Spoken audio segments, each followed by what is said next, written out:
Bonjour. Donc là, c'est une utilisation que j'avais fait de GeoGebra pour corriger une petite énigme.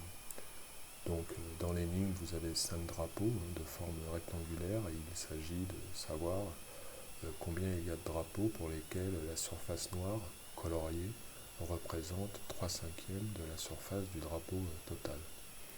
Alors, je m'étais déjà amusé avec les 3 premiers pour faire des choses rigolotes avec GeoGebra. Donc j'ai reproduit dans GeoGebra les 3 premiers drapeaux.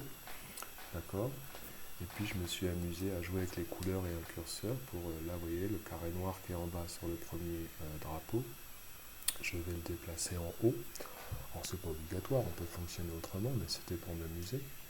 Et je m'aperçois que la surface noire qui est coloriée, c'est 3/8. Et 3/8, c'est pas la même chose que 3/5, c'est inférieur à 3/5, puisque si je divise 3 par 8, ben, j'obtiens une quantité plus petite que si je divise 3 par 5. Donc le premier drapeau ne fonctionne pas. Ici, pour le deuxième, finalement, c'est moins évident. Alors, voyez-vous, si je le vois en bande verticale, les deux carrés noirs de la quatrième bande verticale, je vais les déplacer pour compléter la première bande verticale. Et les deux carrés noirs qui restent dans la dernière bande verticale, eh bien, je vais les déplacer pour compléter la deuxième bande verticale et je m'aperçois que j'ai colorié 3 bandes verticales sur 5, donc la partie noire représente bien les 3/5. Et là, par exemple, d'utiliser un logiciel comme GeoGebra pour montrer ses déplacements d'air et arriver à 3/5 en bande verticale, eh bien c'est intéressant. Enfin, pour le troisième drapeau, je vais déplacer le demi-carré noir qui est à gauche pour compléter le carré noir du milieu. Et je m'aperçois que j'ai complété deux carrés noirs sur 3 et donc que la surface noire représente les 2/3 de la surface totale du drapeau.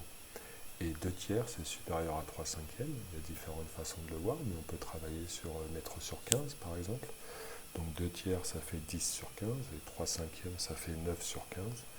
Donc 10 sur 15 est plus grand que 9 sur 15, et donc 2/3 plus grand que 3/5. Bref, le troisième drapeau, il ne marche pas. Donc déjà, sur les 3 premiers drapeaux, il n'y a que le deuxième qui marche. Et puis après, on conclut assez rapidement que l'avant-dernier il marche parce qu'on a colorié 3 bandes horizontales sur 5. Donc vous avez déjà le deuxième drapeau et le quatrième drapeau qui marchent. Et le cinquième drapeau ne marche pas parce qu'en déplaçant ce carré-là, on arrive à la moitié. Et la moitié, c'est inférieur à 3/5. On peut voir que la moitié, c'est 2,5 sur 5, et donc 2,5 sur 5, c'est inférieur à 3 sur 5, par exemple. Il y a d'autres manières de faire. Et donc la bonne réponse, c'était la C. Il y a 2 drapeaux qui répondent à la question, le deuxième et le quatrième. Et là, c'est une utilisation intéressante de GeoGebra, parce que des fois, si on le fait au tableau, si on veut déplacer, on est obligé de gommer, de déplacer ailleurs. Bon, ça se montre aussi facilement, on n'était pas obligé d'utiliser GeoGebra pour ça, mais c'est une utilisation de GeoGebra qui est intéressante.